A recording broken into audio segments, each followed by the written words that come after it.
Hello, my Aloha tribe, and welcome to the Aloha Perspective. Happy Monday. It's a new week.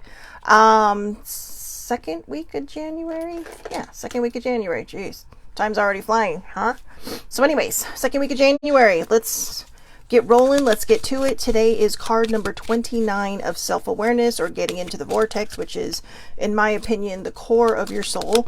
I'm only repeating this now on Mondays, but I really feel like the self-awareness preceded by self-love is where we start to build, or I'm sorry, not build, where we start to decorate. Every week I say that. We start to decorate this house of self-love that we've built. We have the strong foundation, we have the self-love, and now it's time to decorate it, to make it pretty, to make it livable and inviting, and not just for other people, but for ourselves. So I have my little bag of sweary affirmations for today. Sweary is an understatement for these cards, but I figure, we'll start off with something fun this week, right? Or a couple of swear words to get you through. So let's see. I think next Monday is a holiday for most people. So yay yous, all of yous, yay all of you. So woohoo! 3-day weekend coming up for a lot of people. And let's see. All right, there's some right there. Okay, let's get two of these. And I'm not joking when it says sweary affirmations. All right, I got these for Christmas from my friend Heidi, and they're the best. They are the absolute best. So number 1, positive vibes only, fuck negativity. All right, positive vibes only, fuck negativity. I told you. It's just right out of the bag, literally right out of the sweary affirmation bag. So positive vibes only, fuck negativity.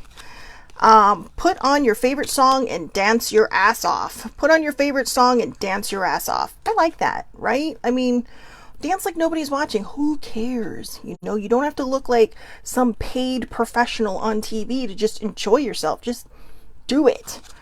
Not loving myself is total bullshit. Not loving myself is total bullshit. Good morning, Catherine. I really like that. I really like the message, especially since we're getting into the self-awareness cards today. So not loving myself is total bullshit. The next one, breathe in the good shit, breathe out the bullshit. Breathe in the good shit, breathe out the bullshit. So I know the two people on right now know Heidi. Heidi's the one that gave me these cards, and I 100% love them. I love them. So again, breathe in the good shit, breathe out the bullshit. And last but not least, what are you waiting for? Get out there and fucking do it. What are you waiting for? Get out there and fucking do it. That's right, bitches. Get out there and fucking do it. And I'm going to finish up again with the first one. Positive vibes only, fuck negativity. Amen to that. So we are on card number 29 of getting into the vortex, or getting into self-awareness. And again, this is the part, I know I love these cards too. Catherine's saying she likes these cards. So these are the cards. The vortex to me is the core of your soul. It's, like I said, the awareness cards were preceded by 30 lessons of self-love, which was preceded by 3 days of really kind of me just talking about how to build this foundation as we built the house of self-love. And to me, getting into the vortex, getting into your center, getting into the deep part of your soul is really learning how to decorate the inside of this. It's the interior design of this house that you've built. The pictures you hang, the colors you paint your wall, the throw pillows, everything that brings you joy, right? And like I said, this is something where, when we really kind of get to the core of ourselves and really kind of dig deep, that we want to make this place not just inviting for ourselves, but for other people. Or I should say, not just for other people, but also for ourselves. You cannot find your happy in someone else's happiness. You have to create your own happiness. I mean, the happiness you receive from other people that you may have been a cause of is a bonus. It's that bonus, it's that refill when there's no free refills, right? And it's free. It's that free refill when there's no free refills. So, someone's just saying, you know what? Hey, I see you, and here you go. And that's what you want. You want there to be this beautiful place, for you to also exist, but to also invite people in. So card number 29, our diversity supports our individual freedoms. Our diversity supports our individual freedom. So I think we're in the diversity cards now, because Friday or Thursday was, like, embrace the diversity, right? So, while our societies continue to try to dictate and enforce human behavior to please the majority, because of your diversity, it continues to be an uncomfortable struggle that again and again falls of its economic weight. Okay, I'm struggling to read today. There simply is not enough money in the world to buck the natural currents of individual freedom and independence of thought. So let me try this again. Our diversity supports our individual freedom. While our societies continue to try to dictate and enforce human behavior to please the majority, because of your diversity, it continues to be an uncomfortable struggle that, again and again, falls of its economic weight. There simply is not enough money in the world to buck the natural currents of individual freedom and independence of thought. So, I think this really kind of dives into politics, which is something, and religion, which is something I really try to stay out of. Sometimes I do dive into that pool on these perspectives, but for the most part, I like to keep my foot out of it, because these perspectives aren't for one person or the other. They're for everybody. And the whole point is to be all encompassing for those people that, maybe they feel like they're trapped in the middle. Maybe they feel like they're stuck in the middle. They're not way over here or way over here. And they're looking for a path. They're looking for that way. And, because of your diversity, it continues to be an uncomfortable struggle that again and again falls of its economic weight. So I think, to me, the hidden thing in here is class division. The economic weight, right? Where do you sit in the class division? And, I think there's always going to be that. There's always going to be somebody who wants more. There's people who have everything that want more and more and more because they're trying to fill a hole inside of themselves. And I think what this card is trying to tell us, that when you find your individual freedom, when you have that independence of thought, when you're not conforming to somebody else's way of thinking, and you really kind of just dive into that deep end, no pool noodles, no little, what do you call those? Life preservers, nothing. You learn how to swim. It's scary. You might sink a little bit. You might even feel like you're drowning sometimes. But you start to see, hey, if I move this way, if I move my arms this way, or I kick my feet this way, you start to rise back to the top. Because now you're thinking for yourself. You're not following someone else's, guidelines. You're not following somebody else's rules. You're not following somebody else's ideals or ideologies. You're thinking for yourself. I get belittled for this a little bit now, because my thinking has shifted over recent years. And it seemed like the more healing I did, the more clarity I gained. And that's just me. And I think it was because, you always, when you're hurting, you're always looking for something to be mad at, right? Because you need to get that feeling up and out. But then after a while, you're like, why am I so angry? Why am I fighting this, that, or the other? What is the point? I'm heading out of one decade and I'm heading into a new one. And all I can think of is, like last night I just laid in bed going, just thinking like, well, and all I was trying to do was let go of all these conforming thoughts I used to have, to let go of all these, things that I picked up along the way that may not have been the best for me. Well, may have been good for me at the time, but is definitely not for me now. And that's growth. We change over time, and I think the people that do call us names or do giggle at us or point fingers because we have a different way of thinking, because we try to stay in that good vibe or that positive vibe, even on the hard days when it's a struggle, is, I think those are the people that are also hurting, that are still trying to find their way, and it's not always easy. I know it's not. And so we need to not have judgment on that either. And I do sometimes judge it, because it's like, seriously, why are you being so mean? You know, it's like just because I don't think like you doesn't mean I'm any different. I was thinking this morning, and in my day-to-day life, I text people quite frequently. There's only one person that ever asks me if I'm okay. And, every so often I get the, how are you? But then, you give your reply and nothing, crickets. And I get it. People have lives, people are busy. But there's one person, older sibling, who literally will ask me every morning, how are you doing today? And sometimes it annoys me because it's like, I literally just woke up. How am I supposed to know how I'm feeling right now? It's like my brain has not had coffee yet. I'm still trying to, find my mental balance. But I thought about that this morning. I thought, wow, that's really nice. Because I ask people all the time, how are you? Are you okay? Can I do anything for you? And it's not to put down anybody else.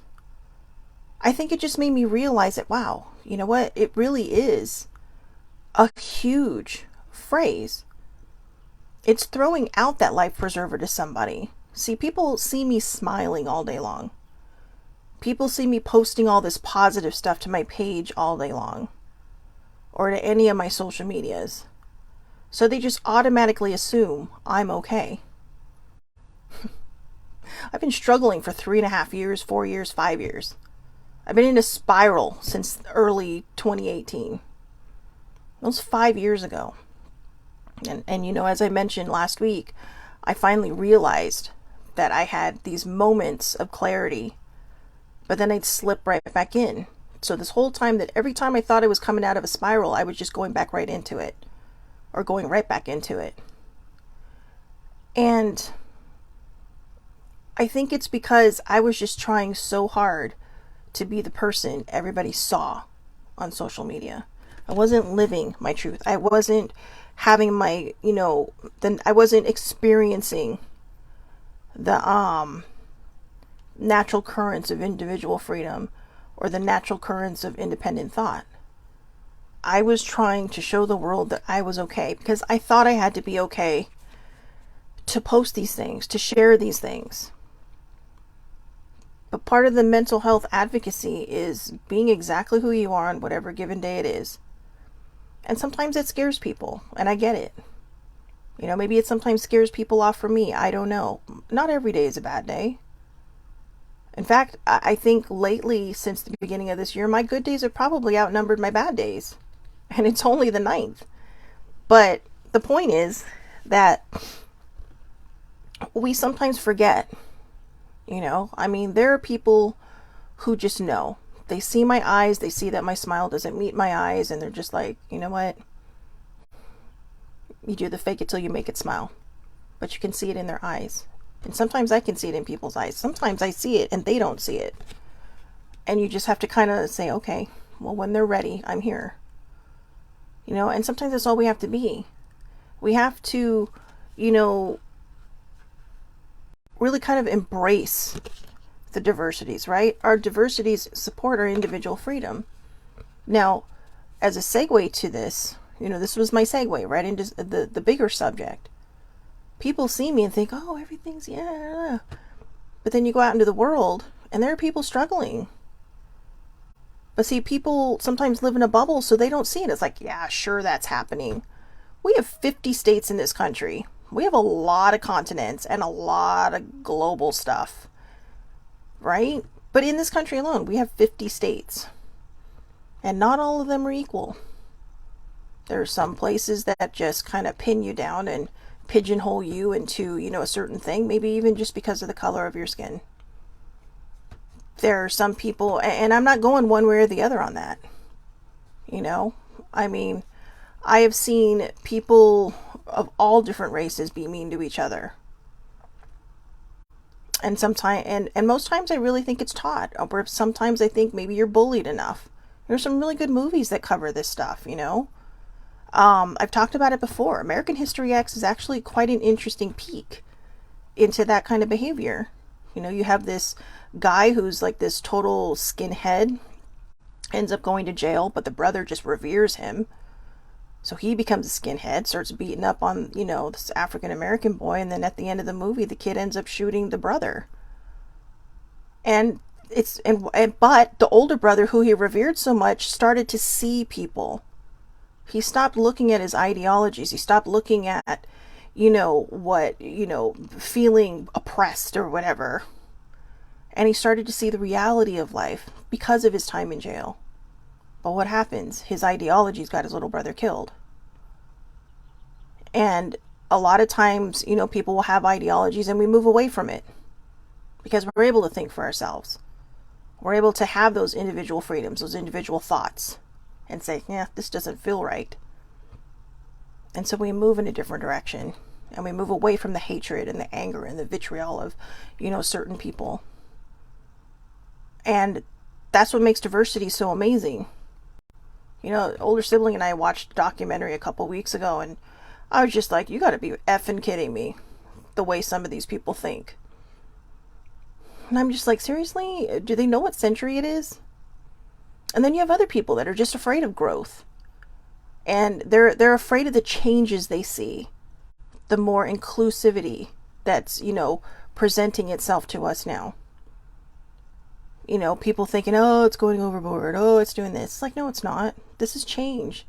This is people finally getting the recognition they deserve. These are people finally being seen.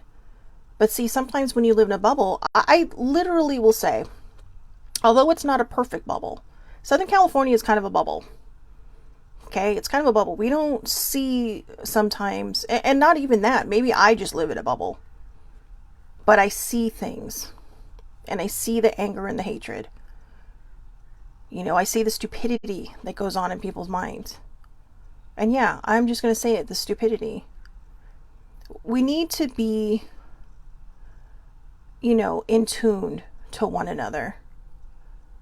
We need to, be able to express our individual freedoms and our individual thoughts, in a positive and really kind of a good vibey way.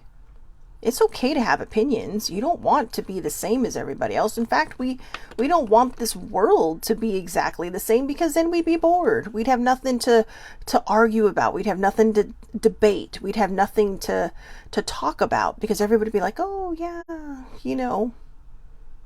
But when we embrace this diversity, when we embrace this, independent thinking and independent freedom to express ourselves, we're opening ourselves up to, learning about new cultures, learning about, different ways to do things or different ways to think.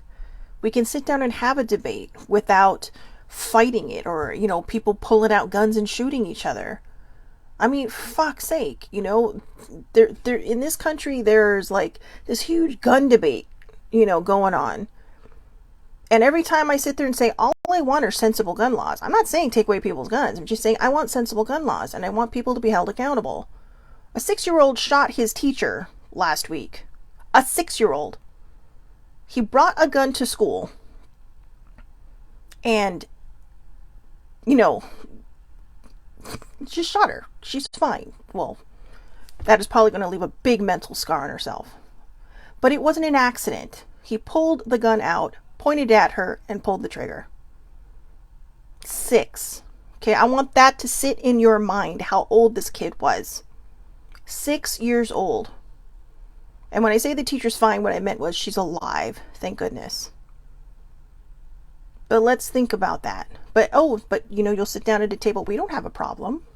That's a problem. Because no one's going to be held accountable for it, right? I mean, and then what happens? You arrest a 6-year-old. I mean, you arrest a 6-year-old. And they said he'll get the help he needs or the help that we can give him and blah, blah, blah. But it's not just him.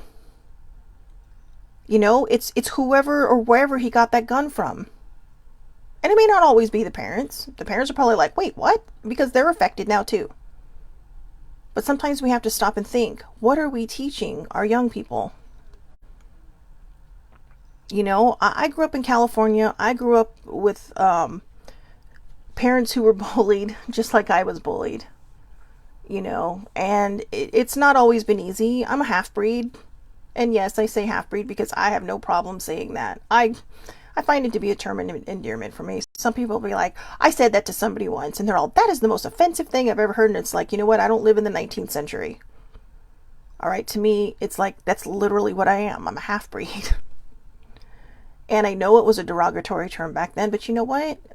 When we stop stigmatizing everything, we start seeing one another. It's the same with mental health.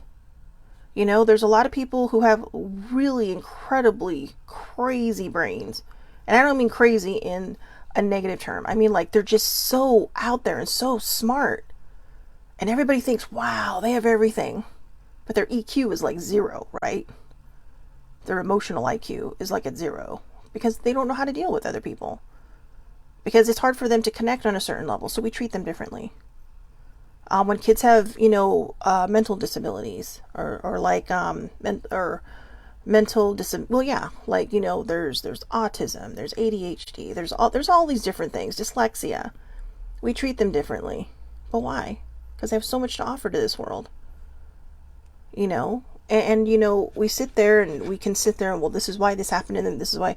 But you know, sometimes I think that they're actually more advanced than we are. That this is my belief, that their brain exists on a whole different plane. And they just can't verbally communicate because they're like way up here, and it's almost like somebody had them born and unlocked 100% of their brain all at once instead of little by little. And that's just my opinion. You know, some people refer to them as crystal children or star seeds. And, you know, that's a metaphysical term for a lot of different things. But when we stop judging, or we stop pointing fingers and whispering, and we really start looking and embracing each other's diversity, we see things we didn't see before. We open ourselves up to new experiences. And, you know, again, I think I talked about this last week.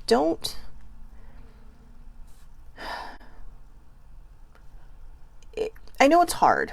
I know it's hard because people will see people kind of what they call culturally appropriating things. And I went on a big rant about that Friday because people culturally appropriate Hawaii all the time. And I think it's because, you know, they just, oh, it's the 50th state. But it's a culture. Okay, it's a culture.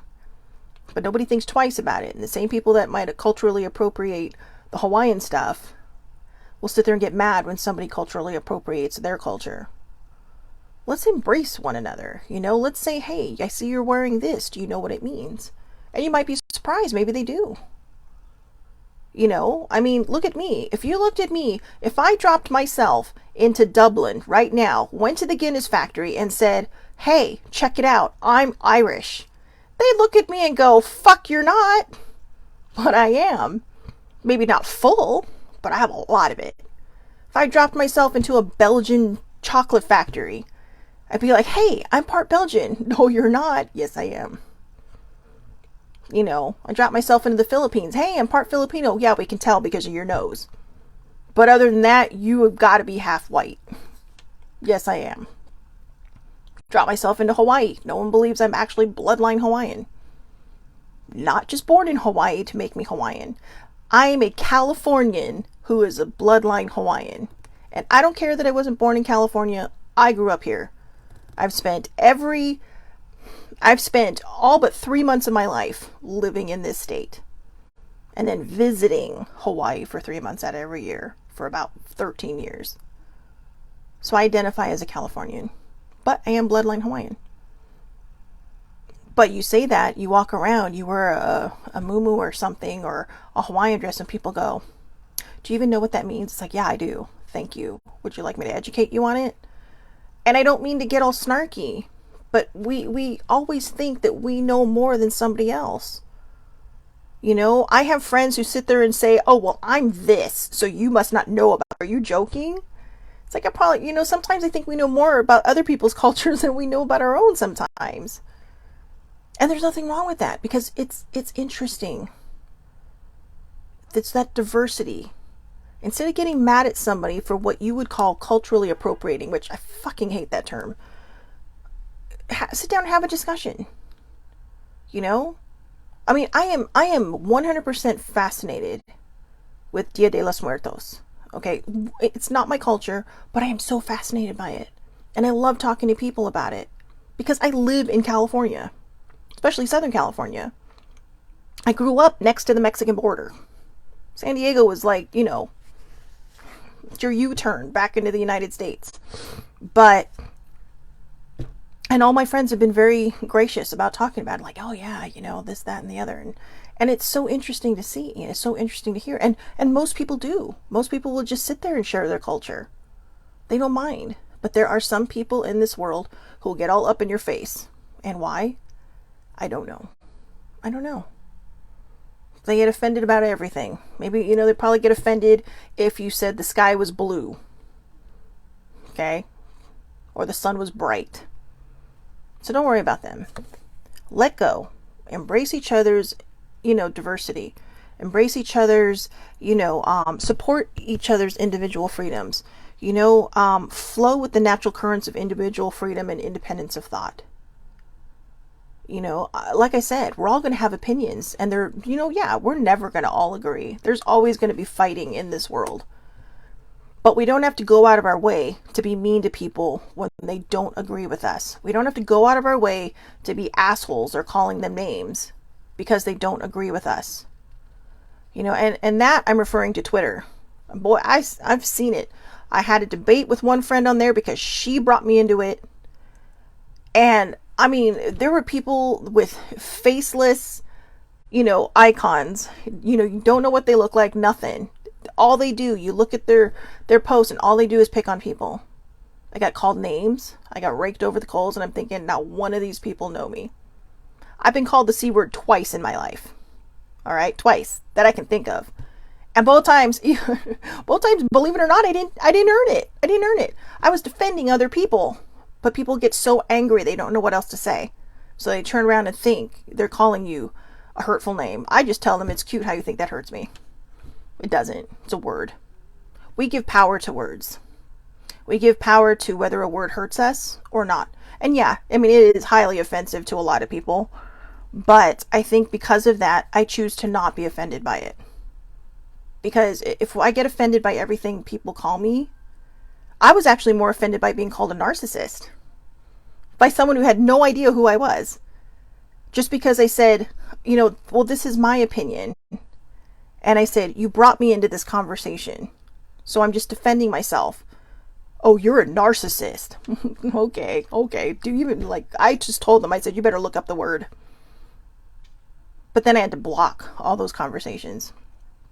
Or I had to mute them. Because it's like, I don't want to sit here and watch people just be mean for no reason. It's like, you don't know me. I mean, you can say anything you want. People hide behind their keyboards all the time. Social media is such a beautiful place for diversity. But it's also a horrible place for anger to just breed. For hatred to just breed. Literally the vitriol to just breed. And that's the best word, I think, for it. Just, seething.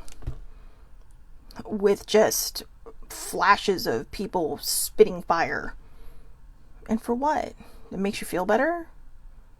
Because you can't support someone's diversity, you can't support someone's individual thought and freedoms. That's your fucking problem. This week, I'm heading into 50. And I have decided that I'm not dealing with bullshit anymore. It takes more strength to walk away from stupidity than it does to engage in it. And people want to call me names, it's fine. I don't care. I used to. Because I have this really sad need to be liked by everybody. I have this really pathetic desire to be liked by everybody. And I'm not saying if you feel that way, that's how you are. That's how I feel. Because for the most part, I'm a good person.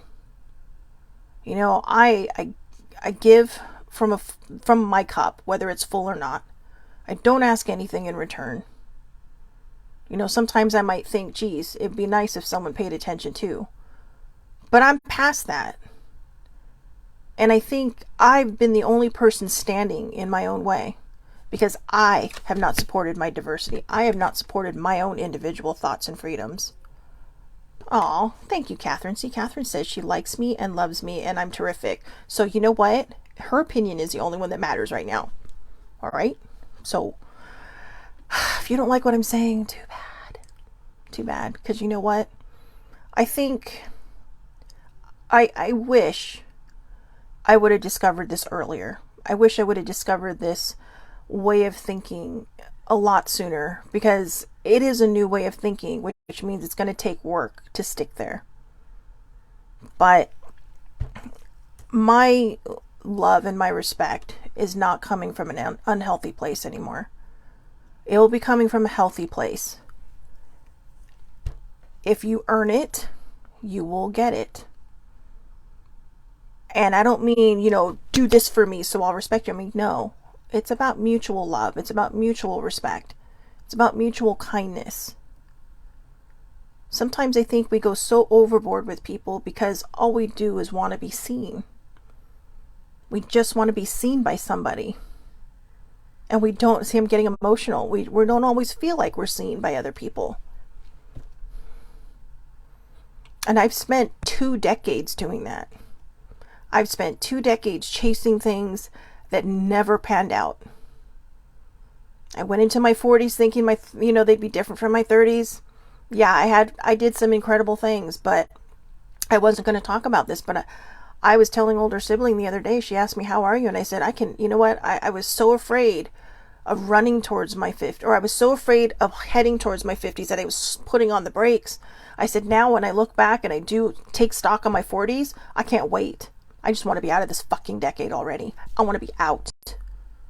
So many bad things happened. And there were good things. I did a lot of healing in this decade. I lost a lot of people I love in this decade. My mom, Sissy, Brian, my friend from work. And again, I don't say her name because it's not my place to share her story. I don't have that permission. The other ones, And I lost my mom right at the beginning of my 40s. I lost Sissy the year, 10 months later.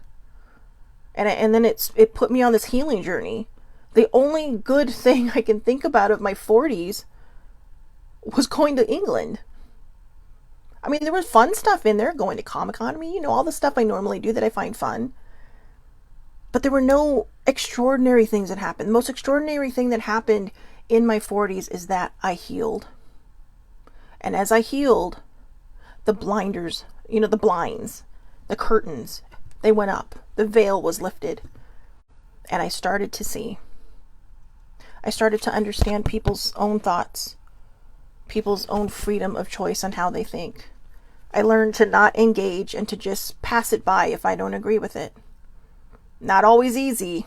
Sometimes you roll your eyes and you're just like, I learned how to not, do passive aggressive posting, because I hope they see it in my feed. Because no, it's not worth it. You can make fun of me. You can rake me over the coals. You can call me names. You can call me the C word. Don't care. I'm not going to stop doing what I do. A narcissist doesn't try to put light into the world. They try to steal it from everybody else. And until today, I let that bother me. And that's been a couple months now. But I'm not going to let it bother me anymore, because I know who I am. People's words only hurt us when we're not really certain who we are, or when we're struggling. And I've been struggling with my identity. I've been struggling with who I am and where I'm at. I've been struggling with all the dreams I had that never happened. Being single for a fucking billion years. And thinking that my happiness and my joy was going to come from someone else. So, you know what? I'm making a commitment to me now. You want to be a part of my life? Great. You don't? That's your problem. That's your loss. Really. And I don't mean to sound so callous, and I don't mean to sound so mean, but I think when it comes to my house of self-love, it's open. The doors are open. And who knows? Who knows what this decade will bring? Maybe it'll bring me the love of my life. I don't know. But what I do know is I picked up beautiful people along the way. In my 30s and my 40s. And that I'm truly grateful for. But again, when I take stock, my bad memories really kind of outweigh the good stuff in my 40s. And I am grateful that it catapulted me into this healing. And I'm sorry that it had to take those kind of events to catapult me into the healing that I needed of my traumas and all the things, the CPTSD and all that other stuff, all the new names they come up with, everything, for finally really embracing my own mental health diagnosis of major depressive disorder. And now that I've kind of embraced it, I'm learning how to work through it and work with it. I'm learning how to kind of figure out how to lift myself up so that I'm not sitting, face down in the mud the whole time. Because that's what we do. We grow and we evolve. And the more we accept about ourselves, the easier it becomes to grow and evolve. Because the more we accept of ourselves, the more we get into our vortex, the more we get into our self-awareness, our self-love, our self-care, we start to realize it's not selfish. It's what I need to do to be there for everybody else. It's what I need to do to show the world, hey, I'm committed to putting this light in this world, to putting, this joy into the world. We're all going to have bad days. Like I said, I say it all the time. We're all going to have bad days. We're human. But what I've learned from my healing is how to kind of put the brakes on those feelings, how to not let them grow roots, to give them the compassion, the empathy, the grieving, if necessary, that it needs. To not run away from it, to face it and say, you know what, this was the shittiest thing in the world, but it's okay, because I survived it. I made it through. Whenever bad things happen to us, it's some kind of weird lesson. It can be the shittiest lesson in the world, but it could be something that we take away and apply to the rest of our lives. Did bad things happen to me, that nobody else knew about? My big, ugly secret? Yes, it did. But in this moment, I realize now, I survived these things. I survived my healing. I survived all the tragedy that happened in my 40s. And like I said, I was sitting at the stop sign with piles of cars behind me, because I was so afraid of turning 50. I was so afraid it was going to, change the rest of my life. Will anybody fall in love with me after 50? Will anybody like me? Will anybody see me? Will I make new friends? What will life be like for the rest of my life? Because I'm heading into the second half of this century, my personal century. And I've overthought it. I put too much thought into it. It's a number. It's a number. And, the only way people will love and respect us is if we love and respect ourselves. And also, when we show people, that diversity supports our individual freedom. And it does. Diversity supports our individual freedom and our individual thoughts. Because we choose to stand up for what we want to stand up for. We don't get angry about it. We don't get mad about it. We don't make fun of it. We don't tease people about it. We don't make snarky comments about it. We just say, okay, I see you, and I'm going to move maybe in this direction. And don't worry, you're still in my life, but maybe our ideals just don't match. And it's okay. That's what makes everybody so fun. That's what makes friendships so diverse, because we are all different. There are no two people alike. Even the same people who have every single, thing in common. I mean, I love my older sibling. I do. I am so grateful that I was able to choose my own sister in my adulthood.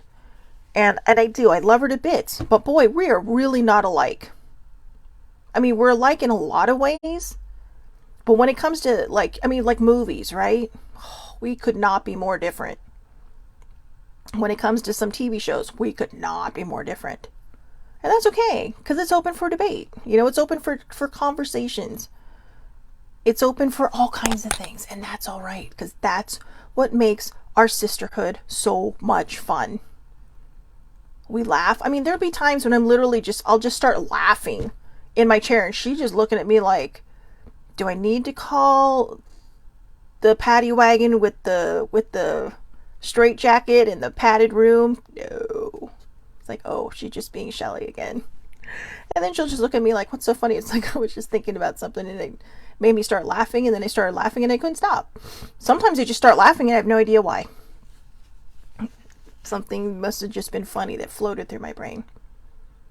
But, you know, let's learn how to be open to one another, to see one another.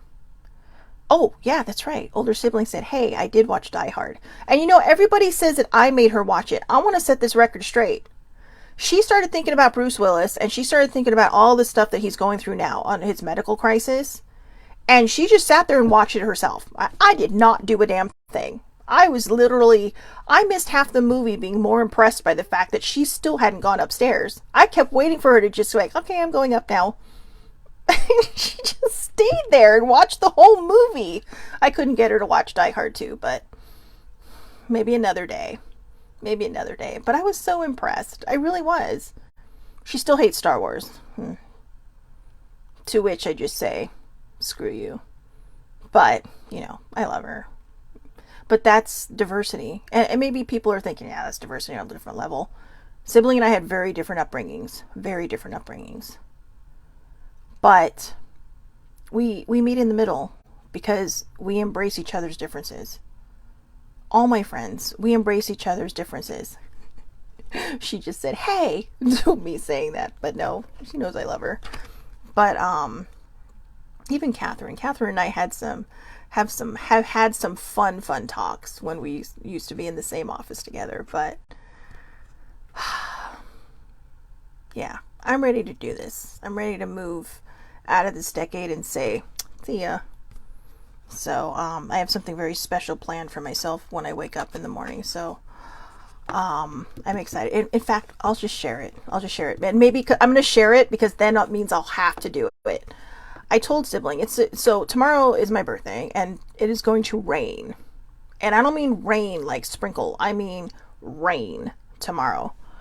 And so I thought, you know, since it's supposed to be storming, I told her, I said, I'm going to do something different. Okay, and this is how much I love my sister. I thought, well, I don't really want to tell her because she's going to think I'm stupid. But there's a part on our patio that nobody can see into. And it just happens to be not covered. So I told her, I said, I'm going to go tomorrow morning and I'm going to shower in the rain. You know, I said, just straight up shower. I am going to, you know, just me out in the buff in the rain, wash my hair, wash everything. And she said to me, oh, hey, do you need shampoo and conditioner? Because there's some right here. Because I'm all like, I don't want to bring out the big bottles. I was just going to go to the store and buy some little stuff. And she was just so supportive of it. I think she might think I'm a little crazy because it'll be fucking cold tomorrow. But I thought this is something I need to do. Something to just kind of wash the 40s right off of me. Right?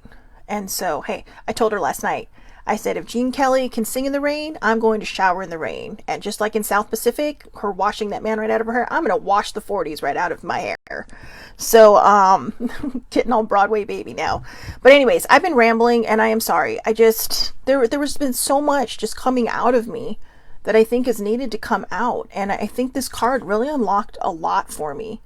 But yeah, I'm not sure what, you know, Catherine. I love Catherine. I do. She's just one of those people that you're just grateful to have as a friend. You know, she you know what? I have to say, in my 40s, when I was struggling with being positive, and especially at work, I have to say, Catherine is one of the most positive people I know. She would always have a word. I mean, literally, like, well, and she always knew. And, you know, she gives great mommy hugs, right? I mean, I'm not a mom. And so, but I just walk up to her, you know what? I really need a mom hug right now. Okay. Always with a smile. Always had a smile. Always happy. I even looked at her one time. I said, do you ever have bad days? Because even when she's mad, she seems happy. But that's what's so amazing about her. And I have to say, now that I think about it, it was kind of like the spark plug, right? In the engine. One more person to kind of put in the little engine of your life where you say, hey, you know what? That works for them even when they're upset. So I want to try that. I want to kind of emulate that. So thank you, Catherine, for that. You know, it has been helpful. And I'm not sure if, you know, other people have that kind of person in their life, but I'm grateful I do. You know, we don't talk as much anymore. We don't see each other as much anymore. But when we do pop up in the same place, it's like no time has been lost. You know, just, you can always count on seeing a smile and open arms when she walks into a room. I mean, it does change the vibe. So I'm going to end it on that. I'm sitting there giving a love fest to all the people I adore in my life. But, and there's many more. But these two are on right now, and I really wanted them to know while they're present on the live how important they have been in my life. So, to you ladies, I say good day. Older sibling and I watched a commercial for Australia this morning. She's all, I'd say it if I knew how, but I'm pretty sure I butchered it, but I don't care. I should, but you know, what am I going to do? I can't take it back. It's on video. So anyways, I hope everybody has a wonderful, wonderful day today. Please take care of yourselves. I will be doing a perspective tomorrow. So, I know it seems strange, but I may or may not be wearing a crown and a sash, but you'll live. I wasn't going to make a big deal about my birthday, but you know what? I'm turning fucking 50. I'm turning 50. So you know what? Fuck it. I'm just going to, you're going to get what you get tomorrow. Okay? You're going to get what you get and you're going to like it. So anyway, yeah, I guess that's it. I'll see everybody back here tomorrow, 8:30 a.m. Pacific Standard Time, Facebook Live. All lives are public.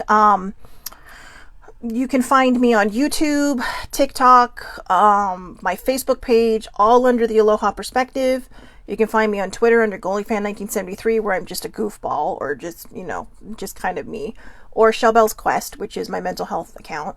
And you can find me under Shelly Marie Lucas and the Aloha Perspective on Instagram. All right. So again, have a wonderful, wonderful day, everybody. Catherine, Laura, thank you both so much for being on this morning and for really kind of taking this long-winded ride with me. I appreciate you all. I do. And I thank you for bearing with me and hanging in there. So I hope you both have a wonderful, wonderful day. I hope everybody watching this has a wonderful, wonderful day or evening, depending on when you're watching it. And please, as always, please, please, please take care of yourselves. Thank you so much for watching, and I will see everybody tomorrow. Have a great day.